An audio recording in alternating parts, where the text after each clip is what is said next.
মিয়া মিয়া মিয়া আমি অসমীয়া। আচলতে মিয়াৰ লগত অসমীয়াৰ কিবা এটা সম্পৰ্ক আছে, সেইকাৰণে জাতিটোৰ নামতো অকণমান মিল আছে আৰু সেইকাৰণে এই দুটা জাতিৰ মাজতেই হুলস্থুল কাজিয়া চলি থাকে। আজি অসমক হয়তো অসমত অৱদান একো নাই বুলি ক'লেও এয়াই অৱদান আছিল যে নগাৰ পৰা মিয়াই মাটিখিনি অসমৰ কৰি ৰাখিছিল। এতিয়া মিয়া খেদি দিয়াৰ লগে লগে নগা সোমাই গ'ল। উচ্ছেদকাৰীৰ অভিযান চলিছিল, উচ্ছেদ কৰিছিলে আচলতে, দখলকাৰীক উচ্ছেদ কৰিছিল। বেদখল নহয়, বেদখলটো ভুল হ'ব। বেদখল মানে দখল নকৰাটোকে বেদখল বুলি কয়। বেদখল মানে কিনি যিটো বস্তু মানে দখল নহয়, কিনা হ'ব পাৰে, কিবা হ'ব পাৰে, দখলৰ পৰা উঠাই পঠিওৱাটোক বেদখল কৰা বুলি কয়। কিন্তু তেওঁলোক বেদখলকাৰী নহয়। যিসকলে মানে ঘৰ দুৱাৰ ভাঙিছে সেইসকলে বেদখলকাৰী, তেওঁলোকে মানে দখলটোক বেদখল কৰিছে। গতিকে আমাৰ অসমীয়া মানুহে অসমীয়া কথাই ভালকৈ ক'ব নাজানে আৰু নিজকে অসমীয়া বুলি বুকু পিন্ধায়। আজি অসমীয়াৰ পাৱাৰ ক'ত গ'ল এতিয়া? আজি অসমীয়া জাতিৰ মাজত বহুত দল আছিল, সংগঠন আছিল। কাইলৈ পৰহি দেখিছোঁ সেয়া এগৰাকী মাইকী মানুহে হাতত দা লৈ খেদিব লগা হৈছে কোনোবা পাপত গজা এটা সংগঠন। লাচিত বৰফুকনৰ নাম লৈ কলংকিত হোৱা এই সংগঠন, দুটকা চৰকাৰী ধন পাই নিজে নিজে আইন বনাই নিজে নিজে কাম কৰি আছে। উচ্ছেদ চলিছিল দখল কৰা চৰকাৰী ভূমি দখল কৰা সেই দখলকাৰীসকলক বেদখল কৰিবৰ কাৰণে। তাতো মিয়া গৰিয়া মৰিয়া হিন্দু বামুণ কছাৰী একো কথাই নাছিলে। যিসকলে দখল কৰিছে তেওঁলোকক উচ্ছেদ কৰা হৈছে। তাৰপিছত এইটো ক'ৰ পৰা আহিল যে আপাৰ আছামত মিয়া মানুহ থাকিব নোৱাৰিব, নগাঁৱলৈ যাব। নগাঁওখন ক'ৰ হয়? মই দেৰগাঁৱৰ লগত নগাঁৱৰ কিবা এটা সম্পৰ্ক আছে। সেইকাৰণে গোটেই অসমখনৰ ভিতৰত মানে দুখন চহৰৰ নামত পিছত গাঁও হ'ল, ১.৫খন আৰু ৯খন বুলি। তো এখন মোৰ অসমৰ ঠাই, তো সেই ঠাইত থাকিব পাৰিব, ইয়াত থাকিব নোৱাৰিব। মানে কি এইটো মানে মিয়ালেণ্ড দি দিয়া হৈছে নেকি নগাঁওখন? মানে মন্তব্য কিছুমানত মানুহৰ বুজা যায় যে ইমানকণ কাণ্ড জ্ঞান নথকা মানুহ কেনেকৈ ধৰক সংগঠনৰ কিবা মুখ্য উপদেষ্টা হ'ব পাৰে। কেতিয়াও নোৱাৰে। সংগঠন ময়ো কৰিছোঁ, 3টা সংগঠন কৰিলোঁ। প্ৰত্যেক সংগঠনতেই দালালি। সংগঠনৰ ৰুমটোৰ ভিতৰত সোমাই পেলাই আলোচনা মাথোঁ, ক'ত কেনেকৈ কিবা এটা অনুষ্ঠান পতা হওক, কেনেকৈ দুটকা আহে আমাৰ, কেনেকৈ কিবা, এইবিলাকেই হয় আৰু কিবা চলে নেকি? আৰু তাতকৈ ভাল একো নচলে। গাঁৱৰ অত দুখীয়া মানুহ আজি মিয়া খেদা অভিযান চলায়, নগা খেদা অভিযান চলাওকচোন চাওঁ। মিয়াক উঠাই দিয়া মাটিখিনি নগাই দখল কৰিব আহিছে। কেইটা আছে তেনেকুৱা? ফুপত দম থকা সংগঠনৰ নেতা কেইটা আছে চাওঁ। আজি এটা দুৰ্বল জাতিক দুৰ্বল পায়, সেই জাতিটোৰ ওপৰত উপৰি জুপৰি এইবিলাক নাপায়। কোনোবাই কৈছে আমাৰ অসমীয়া ছোৱালীবোৰক ধৰ্ষণ কৰে, হিন্দু ছোৱালীবোৰক ধৰ্ষণ কৰে, ৰেপ কৰে, আমাৰ মাইকীবোৰ পলুৱাই লৈ যায়। তহঁতৰ মাইকীবোৰে তহঁতৰ পৰা সুখ নাপায়, মদ খাই আহি দিব, হেৰি কৰিব নোৱাৰ, সেইকাৰণে মিয়াৰ লগত গুচি যায়। এইবোৰ ডাইলগ মাৰি লাভ নাই। তহঁতৰ মাইকী যদি মোৰ ঘৰত আহি পেলাই কোনোবা অচিনাকি মানুহ এটাই মোৰ ঘৰৰ মানুহৰ পৰা সুবিধাকণ নাপায়, তো মোৰ মানুহৰ লগত তেনেকুৱা কিবা কৰিব পাৰিব নেকি? সাহস কৰিব পাৰিব নেকি? বহুত মিয়াই এইটো বহুত বেপাৰ কৰি আছে, লোহা লংক কিবা কিবি ইটো সিটো, তেনেকুৱাতো নাই, চবৰে নহয়। গতিকে এইখিনি চান্স সুবিধা পাব লাগিব, সুবিধা পালেহে ময়ো আচলতে তেনেকুৱা কৰিম। গতিকে কথাবিলাক তেনেকুৱা। আজি কোনোবাই অতি বছৰৰ পৰা আপাৰ আছামত আহি ডেম্প এটা খুলি আছে, তাত আহি তহঁতি কাইলৈৰ ভিতৰত 3 দিনৰ ভিতৰত জেগা খালী কৰ, আমুক তামুক, তাৰমানে এই জেগাটো মই লওঁ, মই লোহা লংকৰ বেপাৰটো কৰোঁ, তহঁতি এৰি থৈ যোৱাবোৰ আমি পাম। এইবিলাক ফাল্টু আচলতে চিন্তাধাৰা এচাম সংগঠনৰ।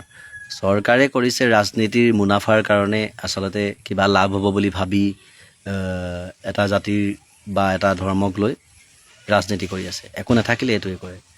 কাৰণ যাৰ বিবেক আছে, যি জন্ম গ্ৰহণ কৰোঁতেই যিটো মগজু লৈ আহিছে, সেই মগজুৰ যিখিনি মানে সমাজত দেখি পেলাই শিকি জ্ঞান লভি থৈছে, যিখিনি স্কুলৰ শিক্ষাৰে শিক্ষিত সেই মানুহখিনি, শিক্ষাটো এটা এক্সট্ৰা বস্তু, ইয়াত শিক্ষাৰ কোনো কথা নাহে।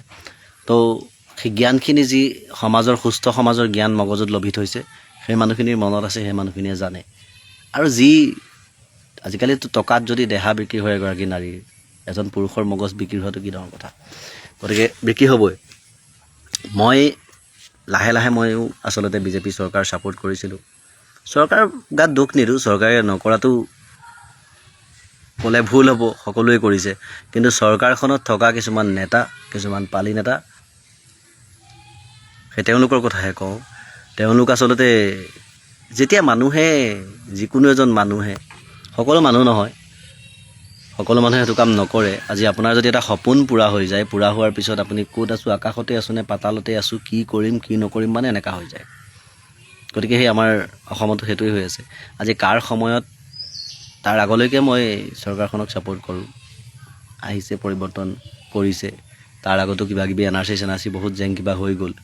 কিন্তু মই সেই কৰোণাৰ সময় যেতিয়া কৰোণা হৈছিল, মোৰ ওচৰৰ এজন দাদা টেম্পু চলাই দাদাজন আগদিনা আহি কৈছে জ্বৰ চৰ্দি অকণমান, তাকে টেবলেট একো দিবলৈ বোলে মানা কৰি দিছে ফাৰ্মাচীত। টেবলেট এটা খালে মই আগত ভাল পাওঁ। তো কাইলৈ তাকে মেডিকেলহে যাওঁ নেকি, নহ'লে পেচেঞ্জাৰো তুলিব নোৱাৰিম। এনেকুৱা হ'লে কোনো মানুহ নুঠে, কৰোণা বুলি ভাবিব। পিছদিনাখন লৈ গ'ল মেডিকেল, ৰাতিটো থাকি ৰাতিপুৱা লৈ আহিছে টিউপালেৰে ঢকা, যেনি তেনি তেজৰ ডুঙা বৈ আহিছে, কাকো চাবলৈ দিয়া নহয়। সেইদিনাই মই আচলতে ভাবি লৈছোঁ যে এইখিনি ৰাজনীতি নহয়, এয়া কূটনীতি চলি আছে, ইয়াত মানুহৰ ব্যৱসায় চলি আছে। তো তেতিয়াৰ পৰা আচলতে মই এই চৰকাৰ কেতিয়াও আৰু আপোন বুলি ভবা নাই। তাৰ পিছতেই মুহূৰ্ততেই আহি গ'ল আপোনাৰ কা আন্দোলন, কা ইটো সিটো। সেই সময়ত এনেকুৱা হৈছিল, এতিয়া চৰকাৰে কয় আমি অসমৰ কাৰণে কাম কৰি আছোঁ, অসমৰ ৰাইজৰ স্বাৰ্থত কাম কৰি আছোঁ, অসমৰ ৰাইজক সমান অধিকাৰ দিয়া হ'ব, সমান অধিকাৰৰ কাৰণে কাম কৰি আছোঁ। কাৰ সময়ত অসমৰ ৰাইজেই তেতুফালে চিঞৰিছিল, কোনোবা অসমীয়া ল'ৰা মৰিও গৈছিল, কাৰো কথা মনা নাছিল, নিজৰ মতেহে কাম চলিব, কাৰো কথা কাৰোবাক সুধি পেলাই নহয়। ঠিক সেই কৰোণা সময়ত, ইলেকশ্যনৰ সময়ত কৰোণা আহিছিল, ভোট দিয়া হৈছিল, ভোটত বাকচ লৈ ক'ৰবাৰ পৰা বাকচ ক'ৰবাত ঘূৰি ফুৰিছিল, চব কৰোণা বুলি বিৰোধী পাৰ্টিত সহ ভিতৰত ভৰাই দিছিল। তেতিয়াতো সেই ধৰক ভোট বেংক অভিযানকাৰী আছিল জানো?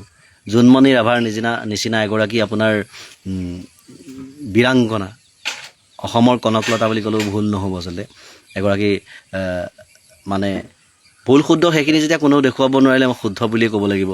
পিছত আৰু মানুহ এগৰাকী যেতিয়া বিনা দোষত মৰি যায়, তেওঁৰ ওপৰতে দুখ দিয়া হয়।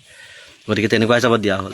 গতিকে সেই মানুহগৰাকী, ছোৱালীগৰাকী অসমৰ সৎ সাহসী এগৰাকী নাৰী আছিল।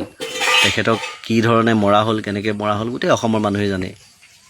সেই দোষীক অভিযান চলোৱা কোনোবা সংগঠন ওলাইছিল? নাই, নোলাল। ঠিক তেনেকৈ অসমত বহুত সম্পদ হেৰাই গ'ল। সেই সম্পদ ক'ত হেৰাল, সেই সম্পদ বিচাৰি কোনোবা অভিযান চলোৱা নেতা ওলাইছিল? নাই। কিন্তু আজি চৰকাৰী ভূমিত বহি থকা একাংশ মানুহক উচ্ছেদ কৰাত অকল আহি গ'ল তাত মিঞা, আৰু মিঞা খেদিব লাগে, উজনি অসমত ক'তো থাকিবলৈ দিয়া নহয়।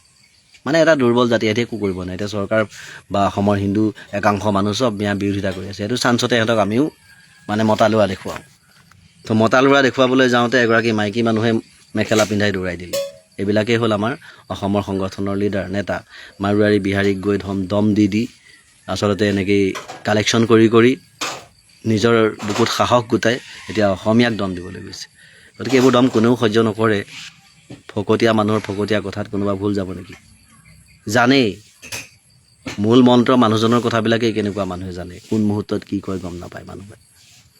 গতিকে সাধাৰণ মানুহেও আজিকালি ভাবি চিন্তি কথা কয়। কিন্তু এতিয়া মই ক'ব খুজিছোঁ, চিঞৰি কথা ক'ব মন যায়, খঙত কথা ক'ব মন যায়, কিন্তু অসমীয়া যে, নিজক অসমীয়া বুলি ভাবোঁ, নম্ৰ বুলি ভাবোঁ। তো শিক্ষা, কালি এটা কবিতা দিছিলোঁ মই, পৰীক্ষাত কম নম্বৰ পূৰা পুতেকৰলৈ বাপেকৰ পৰামৰ্শ। সেই কবিতাটোত আছে, শিক্ষাৰে বৰ মানুহ হ'ব নালাগে, জ্ঞানী হবি, ভাল যি দুটা জানো মানুহক ভালকৈ বুজাই কবি। তো সেই বুজাই কৈছোঁ।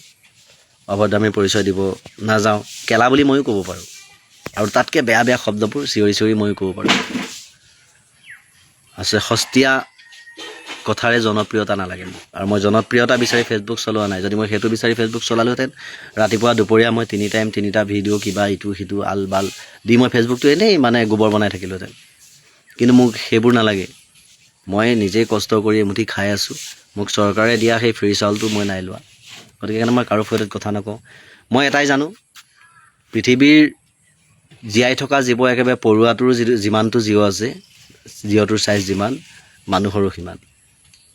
মানুহে এইটো ভাবিব নালাগে যে মোতকৈ সৰু জীৱটো, তাৰ সৰু মানে জীৱ এটাৰ জীৱটো সৰু, সেইটো কেতিয়াও নহয়।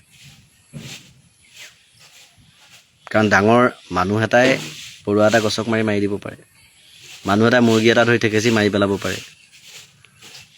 কিন্তু মানুহ এটাই মানুহতকৈ ডাঙৰ জীৱ হাতী এটাকো বধ কৰি পেলাব পাৰে, মাৰি পেলাব পাৰে।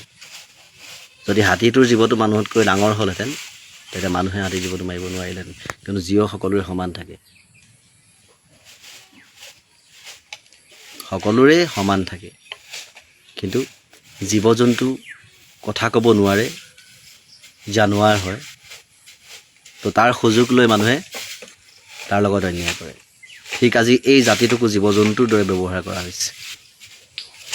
কথা ক'লেই মুখত মাৰিবলৈ যোৱা হৈছে, চুপ বুলি কোৱা হৈছে, কথা ক'বলৈ সুবিধা দিয়া হোৱা নাই। আজি অত বছৰে থকা মানুহখিনিয়ে যে মই এই মাটিত ইমান বছৰৰ পৰা আছোঁ, এনেকৈ আমুকখন চৰকাৰে এইটো কাৰণত মোক ইয়াত ডেকা দিছিলে থাকিব, এই কথাখিনি ক'বলৈ সুবিধা দিয়া নাই, সেইজনী মানুহে গম পাব। গতিকে আজি খেদিলে, ঠিকেই আছে, খেদাটো ঠিকেই আছে। আজি অত হাজাৰ বিঘা তামোল গছ আছিল, এই মাটিখিনি খেদাৰ আগত মই আৰু কেইদিনমানৰ আগত কৈছিলোঁ যে নগাই দখল কৰাতকৈ যদি থকা জেগাখিনি সেই মানুহখিনিক দি পেলাই, থকা জেগাখিনি দি পেলাই খেতিখিনি যদি চৰকাৰে মানে আধি কৰি ল'লেহেঁতেন, বস্তুটো দুভগীয়া কৰি ল'লেহেঁতেন, কোনো কাৰণত মিয়াই দখল কৰিব নোৱাৰিলেহেঁতেন, নগাই দখল কৰিব নোৱাৰিলেহেঁতেন। কিন্তু আজি কাৰোবাৰ সাহস আছে এই নগাক অসমৰ মাটিৰ পৰা, অসমৰ মাটি বুলি কৈ নগাক খেদি পঠিয়াবলৈ? সেই সংগঠনখিনি ক'ত?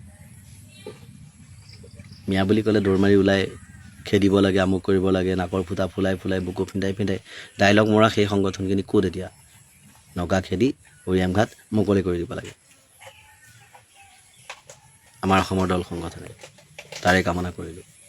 আৰু বহুত নকওঁ, কথাবোৰ মই এনেকৈয়ে কওঁ, কিন্তু ভালকৈ শুনিলে সকলোৱে বুজি পাব। ইয়াত কোনো অযুক্তিৰ কথা মই কোৱা নাই। গতিকে ধন্যবাদ। যদি ভাল লাগে আপোনালোকে শ্বেয়াৰ কৰিব, সেই সংগঠনখিনিয়ে যাতে পায়। কিয়নো দুৰ্বল মানুহে যদি জীৱনৰ কোবাল নদী পাৰ হয় তোমাৰে সাহত, তুমি হেৰুৱাবা নেকি? আজি সেই মানুহখিনি থাকোঁতে সেই জেগাডোখৰত আমাৰ অসমৰ একো হেৰুৱা নাছিলে, এতিয়াহে হেৰাইছে। কিন্তু তেতিয়া মাটিখিনি অসমৰে হৈ আছিল, কিন্তু এতিয়া নগাই লৈ যাব। গতিকে এইটো বচাব লাগে এই সংগঠনখিনিয়ে, মই তাৰে কামনা কৰিছোঁ। ধন্যবাদ।